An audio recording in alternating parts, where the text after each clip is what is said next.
Good morning বন্ধুরা, কেমন আছো সবাই? তোমাদের সবাইকে ভালোবাসা জানিয়ে আজকের ব্লগটা শুরু করছি। তোমরা যে যেখান থেকে আমার ব্লগটাকে দেখছো তাদের সবাইকে অনেক ধন্যবাদ আমার ভিডিওটা দেখার জন্য। যারা নতুন আসছে আমার চ্যানেলে অবশ্যই সাবস্ক্রাইব করে চ্যানেলটাকে পাশে থেকো। সকাল সকাল স্নান টান কমপ্লিট করে নিয়ে এসেছি। বাইরে এসে চুলটা আঁচড়াচ্ছি। বর্ষাকালের জন্য মাথার চুল কিন্তু প্রচণ্ড ঝরে পড়ছে, আর ঘরে যদি চুল আঁচড়াই পুরো ঘর চুল হয়ে থাকে। তো সেই জন্য বাইরে এসে এই কাজটা আমি কিন্তু করে থাকি। সকালবেলায় স্নান হয়ে গেলে কিন্তু একটা মহৎ কাজ হয়ে যায়।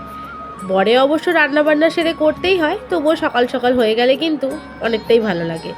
ঘর দুয়ার ঝাড় ঠাড় দিয়ে পরিষ্কার করে নেব। বাসি ঘর, তাই আজকে রান্নাটা একটু দেরি করেই বসাচ্ছি, কারণ ঘুম থেকে উঠতে কিন্তু অনেকটাই দেরি হয়ে গেছে। মেয়ের যেহেতু স্কুল ছিল না, আজকে ছুটি ছিল, সেই জন্য।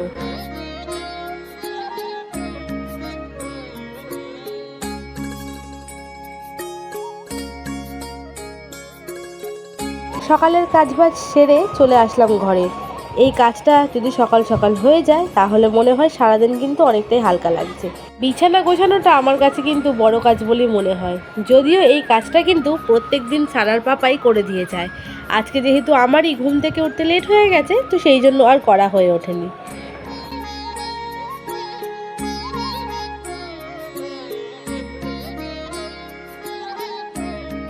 তো যাই হোক, ভালো লাগুক বা খারাপ লাগুক, আমাদের কিন্তু প্রত্যেক দিনে এই একই কাজ রুটিন অনুযায়ী করে যেতেই হবে।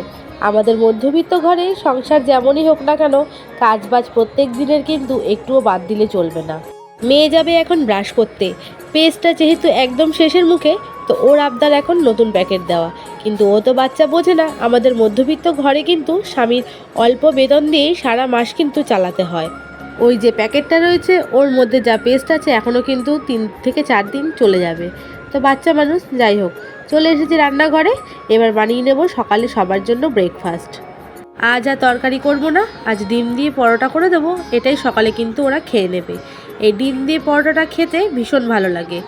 এইভাবে তোমরা একদিন বানিয়ে দেখো, তোমাদেরও আশা করি ভালো লাগবে। মাঝে মধ্যে কিন্তু ভাবি যে বিয়ের পরে কোন জীবনচক্রে এসে পড়েছি। সারা জীবন একই কাজ কিন্তু আমাদের কন্টিনিউ করেই যেতে হচ্ছে। এদিকে মনের মধ্যে যদি কিছু ইচ্ছা বা শখ থাকে, সেটাও কিন্তু পুরো করতে গিয়ে আমরা হিমশিম খেয়ে যাই। মধ্যবিত্ত সংসারে স্বামীর অল্প টাকাতেই কিন্তু সংসারটাকে ভালো করে সাজিয়ে গুছিয়ে প্রত্যেক মাস চালাতে হয়। মাসের শেষে হয়তো একটু হিমশিম খেতে হয়, তাও কিন্তু মানিয়ে গুছিয়ে নিয়ে চালিয়ে নিই। মাকেও কিন্তু দেখতাম মাসের শেষে হাজার কষ্ট হলেও আমাদের খাওয়া দাওয়া শখ আহ্লাদ কিন্তু ঠিকই পুরো করতো। সেই রকমই কিন্তু আমি নিজে মা হয়েও কষ্টটা এখন বুঝি। চেষ্টা করি মেয়ের খাওয়া দাওয়া শখ আহ্লাদ সব কিছুই কিন্তু যাতে পরিপূর্ণ করতে পারি। শুধু মেয়ে নয়, চেষ্টা করি বাড়ির প্রত্যেকটা মানুষের যাতে খেয়াল রাখতে পারি, তাদের ইচ্ছাগুলো পরিপূর্ণ করতে পারি। তো চলো বন্ধুরা, সকালবেলা জল খাওয়ার কিন্তু প্রায় তৈরি হয়ে গেছে। এদিকে 3 মেয়েও কিন্তু বসে পড়েছে খাওয়া দাওয়া করতে। তো আজকে টিফিনে এটাই ছিল, এগ পরাঠা আর তার সঙ্গে সস। মেয়ে বায়না করলো একটু মেয়োনিজ খাবে, তো সেটাও কিন্তু দিয়ে দিলাম।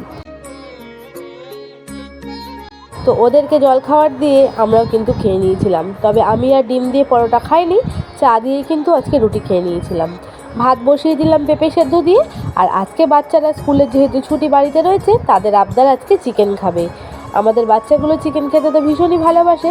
মাছ হলে কিন্তু ওদের মুখে খাওয়া একদমই রোচে না, চিকেন হলে মন ভরে কিন্তু ওরা ভাত খেয়ে নেয়। তো চিকেনটাকে ম্যারিনেট করে নিচ্ছি। আজকে যেহেতু হাতে একটু সময় আছে, সেই জন্য চিকেনটাকে মাখিয়ে নিয়েই কিন্তু রান্না করব।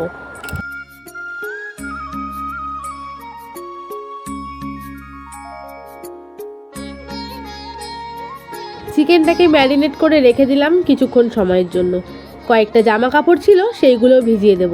প্রত্যেক দিনকার জামা কাপড় যদি প্রত্যেক দিন কেচে নিই তাহলে কিন্তু বেশি একবারে জমেও না, আর কাজটাও কিন্তু হালকা হয়। আর মেয়ের যেহেতু স্কুল ছুটি, তাই আজকে ওরও স্কুল ড্রেসটা কিন্তু কেচে দেব। জামা কাপড়গুলো ভিজিয়ে দিয়ে বসে পড়লাম সকালে চা জলখাবার খাওয়া হয়েছে সেই বাসনগুলো ধোয়ার জন্য। আর আমাদের রান্নাঘরটা যেহেতু খুবই ছোট, বেসিন নেই, তাই কলতলাতে বসেই কিন্তু বাসন আমাদের ধুতে হয়। বেসিন থাকলে খুব একটা সুবিধা হতো। তো যাই হোক, যেটা বাড়িতে নেই সেই জিনিসটা নিয়ে আর আলোচনা না করাই ভালো। এইদিকে মেয়েকে বসিয়ে দিয়েছি পড়তে। কদিন পর থেকেই মেয়ের যেহেতু হাফ ইয়ারলি এক্সাম শুরু হবে, তাই জন্য স্কুল থেকে কিন্তু এখন অনেক পড়া পাঠাচ্ছে। বাচ্চা মানুষ সবসময় তো পড়তে চায় না, বুঝিয়ে শুনিয়ে কিন্তু মাঝে মধ্যে ওকে পড়তে বসাতে হয়।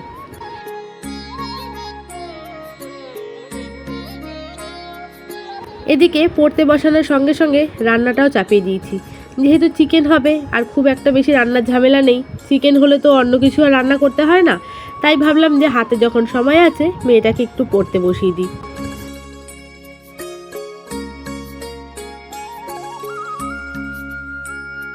তো এদিকে মেয়ে পড়ছে আর এদিকে আমি বারবার গিয়ে রান্নাঘরে রান্নাটা সেরে আসছি।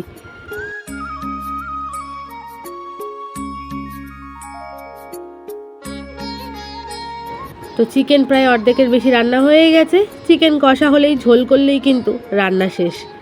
আর এদিকে চিকেন কষার গন্ধ পেয়ে মেয়েদের আবদার যে মা চিকেন কষা খাবো, তাই 3 বোনকে কিন্তু চিকেন দিয়ে বসিয়ে দিলাম বাটি করে।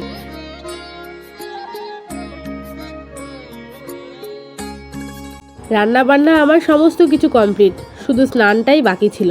ভাবলাম স্নান করে মেয়েকে ভাত খাওয়াবো, কিন্তু মেয়ের আবদার না মা আগে খাইয়ে দাও। যেহেতু চিকেন হয়েছে আজ কিন্তু খিদেটা ওদের তাড়াতাড়ি পেয়ে গেছে। ঠিক আছে, আমার কাজটা পরে করলেও হবে, মেয়েকে খাওয়ানোটা আগে বেশি ইম্পর্টেন্ট, তাই ওকে ভাতটা খাইয়ে দিলাম। আর নিজের হাতে খেলে না ভাতটা ফেলে ছেড়ে খায়, সবকটা গুছিয়ে খেতে চায় না, তাই আমি ওকে সুন্দর করে খাইয়ে দিচ্ছি। স্নান টান কমপ্লিট করে নিয়েছি, আর যেই জামা কাপড়গুলো ভিজিয়ে রেখেছিলাম সেই সবগুলো কিন্তু ধুয়ে নিয়েছি। তো সারাদিন সংসারের কাজকর্ম সব কিছুই প্রায় শেষ। এখন নিজের জন্য একটু সময় বার করে নেব।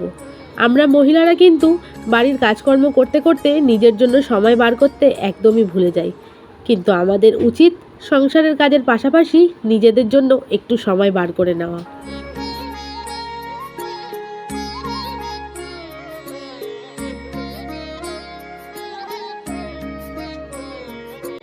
কাজকর্মর সমস্ত কিছু সেরে চলে আসলাম। বাড়ির কিন্তু সবারই প্রায় খাওয়া দাওয়া কমপ্লিট, বাকি রয়েছে কিন্তু শুধু আমি। ওর পাপা তো বাড়িতে নেই, ও আসবে রাতের বেলায়, সেই জন্য ঘড়ির দিকে তাকানোর কিন্তু আর কাজ করতে করতে সময় পাই না। তো যাই হোক বন্ধুরা, সারাদিন পরে নিজের জন্য কিন্তু এইটুকু সময়। বন্ধুরা, আমি কিন্তু একজন সাধারণ গৃহবধূ। প্রত্যেক দিনের কাজকর্ম যা করি সেটাই তোমাদের সঙ্গে ভাগ করে নিই। জানি আমার ভিডিওতে অসামান্য বা অতিরিক্ত সুন্দর কিন্তু কিছুই থাকে না, তবুও প্রতিনিয়ত চেষ্টা করে চলেছি আমার সাধারণ জীবনযাপনের মধ্যে দিয়েই তোমাদের ভিডিও করে এন্টারটেনমেন্ট করার।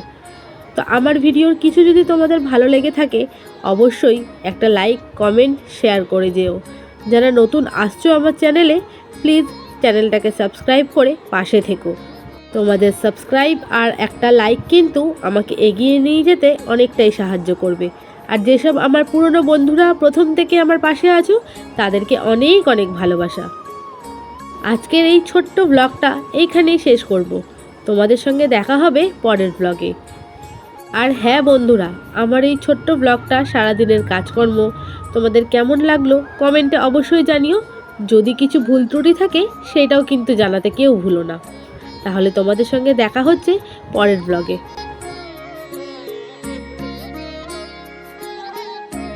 আর তোমরা যদি আমার ভিডিওতে নতুনত্ব কিছু দেখতে চাও সেটাও কিন্তু কমেন্ট করে জানাতে পারো। আমি অবশ্যই চেষ্টা করব তোমাদের অনুরোধ রাখার। বড় ব্লগারদের মতন তো হতে পারবো না, তবে চেষ্টা করব যেটুকু আমার সাধ্য আছে সেইটুকু দিয়েই। তাহলে বন্ধুরা, আজকে বিদায় নিচ্ছি। দেখা হচ্ছে তোমাদের সঙ্গে পরের ব্লগে।